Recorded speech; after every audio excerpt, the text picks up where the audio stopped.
Right. పరిషత్ ఎన్నికలు ఎప్పుడు discuss చేద్దాం. మనతో పాటు మా ఇన్పుట్ ఎడిటర్ శ్రీకాంత్ సిద్ధంగా ఉన్నారు. శ్రీకాంత్, ఇప్పటి వరకు మనం చూసాం పల్లెల్లో అయితే పండగ వాతావరణం సర్పంచ్ ఎన్నికలకు సంబంధించి. మరి మండల జిల్లా పరిషత్ ఎన్నికలకు కూడా షెడ్యూల్ వస్తే బాగుంటుందని చెప్పి లోకల్ లీడర్లు ఆశగా ఎదురు చూస్తున్న పరిస్థితి. మరి సీఎం రేవంత్ రెడ్డి స్వయంగా దానికి బ్రేక్ ఇస్తున్నట్లుగా తెలుస్తోంది. ఎలా చూడాలి? ఎందుకు బ్రేక్ ఇస్తున్నారు? అసెంబ్లీలో చర్చించాకే నిర్ణయం తీసుకుంటామని రేవంత్ రెడ్డి ఎందుకు చెప్తున్నట్లు? సిరి, గుడ్ ఈవినింగ్. అంటే చర్చ ఇప్పుడు ఆటోమేటిక్గా పంచాయతీ ఎన్నికల తర్వాత ఏంటి తెలంగాణలో నడవబోయేదంటే కోర్స్ పరిషత్ ఎన్నికలు. సో స్థానిక సంస్థల ఎన్నికల్లో ఎంపీటీసీ జెడ్పీటీసీ స్థానాల కోసం జరగాల్సినటువంటి ఎన్నికల్లో ప్రధానంగా అవి కోర్టు చిక్కులు ఉన్నాయి కాబట్టి మేము ముందుగా పంచాయతీ ఎన్నికలకు పోతున్నాం. సో దాని తర్వాత మేము కోర్టు తీర్పులను బట్టి లీగల్గా ఉన్నటువంటి ఇష్యూస్ కాబట్టి సో దాని విషయం తర్వాత నిర్ణయం తీసుకుంటామంటే అసలు ఇప్పట్లో పెడతారా, ఈ ప్రభుత్వంలో ఎన్నికలు జరుగుతాయా అన్నది ఒక ప్రధానమైనటువంటి ప్రశ్న. ఎందుకంటే కామారెడ్డి డిక్లరేషన్ 42% రిజర్వేషన్లు ఇస్తాం స్థానిక సంస్థల్లో అన్నారు. ఖచ్చితంగా ఇవ్వాల్సిందే. ఒకవైపు కోర్టు తీర్పులు ఉన్నాయి, ఓవైపు ఇప్పటికే సుప్రీంకోర్టులో 50% క్యాప్ అనేది ఒక డెడ్ లైన్ ఉంది. సో ఆ క్యాప్ లోపలనే ఎన్నికలు జరపాలంటే గ్రామ పంచాయతీ ఎన్నికలు ఆ క్యాప్ లోపలనే జరిగినాయి. ఇక దానికి సంబంధించి బీసీ నాయకులంతా కూడా అసలు మొత్తమే మోసం చేశారు, మమ్మల్ని కేవలం 17% ఇచ్చారు, బీసీలకు అన్యాయం జరిగిందన్నారు. ఇంకోవైపు కాంగ్రెస్ పార్టీ అన్ని గెలిచిన తర్వాత గెలిచిన వాళ్ళంతా మా వాళ్ళే అంటున్నారు, గెలిచిన వాళ్ళంతా మా వాళ్ళని బీఆర్ఎస్ పార్టీ అంటున్నారు. సరే, రకరకాల ఈక్వేషన్స్ ఉన్నాయి. బట్ ఏదేమైనా కానీ రిజర్వేషన్లకు సంబంధించి ఈసారి జెడ్పీటీసీ ఎంపీటీసీ ఎన్నికల్లో ప్రభుత్వం 42% రిజర్వేషన్ హక్కుగా ఇవ్వకపోతే మాత్రం ఖచ్చితంగా ఇది ఎఫెక్ట్ పడుతుందని చెప్పాలి. సో అందుకే మళ్ళీ పార్టీ పరంగా ఇస్తామంటే మాత్రం బీసీ సంఘాలు ఇప్పటికే అన్నాయి, మీరు వేసే భిక్ష మాకెందుకు, బిచ్చం వేయొద్దు, మాకు హక్కుగా రావాలి, అది మేము ధర్మంగా పోరాడుతున్నాం ఇన్నేళ్ల నుంచి. బీసీల ఓట్లతో గెలిచి 56% ఉన్నటువంటి తెలంగాణలో బీసీల ఓట్లతో గెలిచి ఈరోజు మా వరకు వచ్చేసరికి రెడ్డి జాగృతి వస్తుంది, వీళ్ళెళ్ళి కోర్టులో ఉంటారు, సో మా నోటికాడ బుక్కని లాగేటువంటి ప్రయత్నం చేస్తున్నారు. మొత్తం కుట్రకోణమే ఉంది దీంట్లో. బీసీలకు హక్కుగా రావాల్సినటువంటి రిజర్వేషన్లు రావాలని బీసీ సంఘాలు మొదటి నుంచి కొట్లాడుతున్నాయి. సో ఇప్పుడున్నటువంటి పరిస్థితుల్లో ఎన్నికలకు వెళ్లే ధైర్యం ప్రభుత్వం చేస్తుందా, లేదంటే బీజేపీ కార్నర్ చేసి ముందుకెళ్తుందా? చాలా అంశాలని మాట్లాడదాం. ప్రొఫెసర్ శిశు గారు ఉన్నారు, ప్రముఖ రాజకీయ విశ్లేషకులు. కరటే రాజు గారు ఉన్నారు, బీఆర్ఎస్ పార్టీ అధికార ప్రతినిధి. అలాగే డాక్టర్ మద్ది శ్రీనివాస్ రెడ్డి గారు ఉన్నారు, కాంగ్రెస్ పార్టీ నుంచి. ముందుగా బీఆర్ఎస్ పార్టీ నాయకులు కరటే రాజు గారు, నమస్తే. నమస్తే అండి. నమస్తే. నమస్తే, వెల్కమ్ టు స్పెషల్ డ్రైవ్ అందరికీ. సో ఎట్లా ఉన్నాయి పంచాయతీ ఎన్నికల?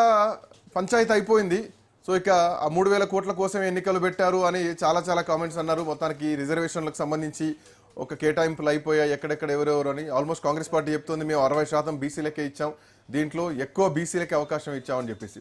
బట్ అది పార్టీ పరంగా తీసుకునేటువంటి నిర్ణయం కాదు, గెలిచిన వాళ్ళు మా మద్దతుదారులు అంటారు. పంచాయతీ ఎన్నికల ఎపిసోడ్ అయిపోయింది, ఇక ఇప్పుడు నెక్స్ట్ అసలైనటువంటి ఎన్నికల హడావుడి మొదలవుతుంది అనుకుంటున్నారా? అసెంబ్లీలో చర్చించి నిర్ణయం తీసుకుంటామంటే ఈ మాటలు ఎట్లా చూస్తున్నారు మీరు, రాజు గారు? నమస్తే అండి, మీకు ప్యానల్లో ఉన్న పెద్దలందరికీ కూడా నమస్కారం. నమస్తే. రేవంత్ రెడ్డి గారికి 3 సూత్రాలు ఉంటాయండి. 3 సూత్రాలల్లా ఆ 3 సూత్రాలు కూడా ఆయన డిఎన్ఏతో పాటు వచ్చినట్టుగా ఏంటంటే ఓటు, సీటు, నోటు అన్నట్టుగా. ఏమైతుందంటే ఓటు వేయించుకోవాలి, గద్దెనెక్కాల, బయటపడాలి.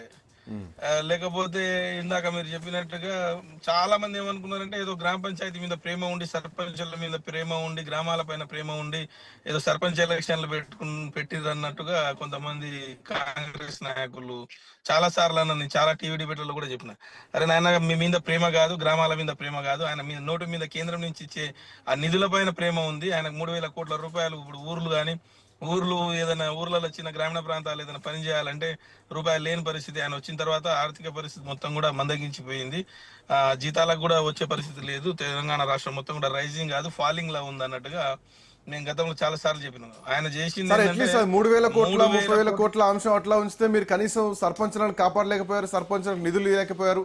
సర్పంచులు ఆత్మహత్యలు తీసుకున్న కారణం నుంచి ఈరోజు సర్పంచ్ ఎన్నికలు జరిగినాయి కదా, ఆ విషయంలో కొంత ఒప్పుకోవచ్చా? No chance. అది మీరు అనుకుంటే అది పొరపాటే. 15th finance planning 15th planning finance కొరకు ఆయన ఏదో చేసిండు, ఆ ప్రయత్నం చేశారు. కానీ మేము ఎన్నికలు నిర్వహించినాము.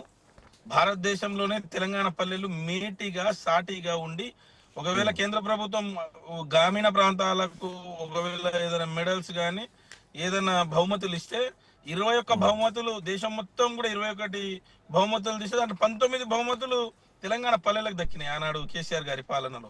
కేసీఆర్ గారి పాలనలో ప్రతి ఊరికి ఈరోజు చూసుకున్నట్టయితే మనకు ఒక చెత్త ఏరే ట్రాక్టర్ ఉంటుంది, నర్సరీ ఉంటుంది, ఇంటింటికి నల్లా ఉంటుంది, ప్రతి సందుకు ప్రతి దగ్గర కూడా సీసీ రోడ్లు ఉంటాయి, ప్రతి ఇంటికి మంచినీరుతో పాటు లైట్లు ఉంటాయి, ప్రతి చోట అంటే గ్రామ కంటాలు ఉంటాయి శవాలు పూడ్చడానికి, లేకపోతే అక్కడ గ్రేవీ యార్డ్స్ ఉంటాయి. ప్రతి ఏ ఊరికి పోయినా కూడా పచ్చదనం అనేది మన కళ్ళ ముందు కనిపిస్తా ఉంది. గతంలో ఈ సమైక్య రాష్ట్రంలో ఉన్నప్పుడు కానీ, లేకపోతే గతంలో కాంగ్రెస్ పాలించినప్పుడు, టీడీపీ పాలించినప్పుడు ఏనాడు కూడా తెలంగాణ పల్లెలకు ఆ సాంత్వన దొరకలేదు. కానీ కేసీఆర్ గారు తెలంగాణ రాష్ట్రం వచ్చిన తర్వాత చేసినవి చాలా ఉన్నాయి, 1-2 కాదండి.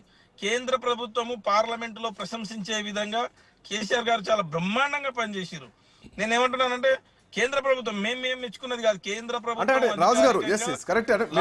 మీరన్న పాయింట్ అటు డిబేట్ అవుతుంది. బట్ నేనేమంటున్నా అంటే సరే మీ టైంలో కూడా రిజర్వేషన్లు తగ్గాయి అన్నది కూడా వినిపించినటువంటి వాదనే. కోర్టు దాన్ని అడ్డుకున్నది, కోర్టుకు కాంగ్రెస్ వాళ్ళు ఆ విషయం కూడా నేను క్లారిటీ ఇస్తాను. ఎందుకంటే తెలిసినప్పుడు నిజాలే మాట్లాడాలి. అంతకు ముందున్నటువంటి ప్రభుత్వం అంతకుముందు హైకోర్టులో ఒక బెంచ్ మార్క్ ఉంది, ఒక డెడ్ లైన్ ఉంది, దాని ప్రకారం తగ్గాల్సినటువంటి పరిస్థితి వచ్చింది.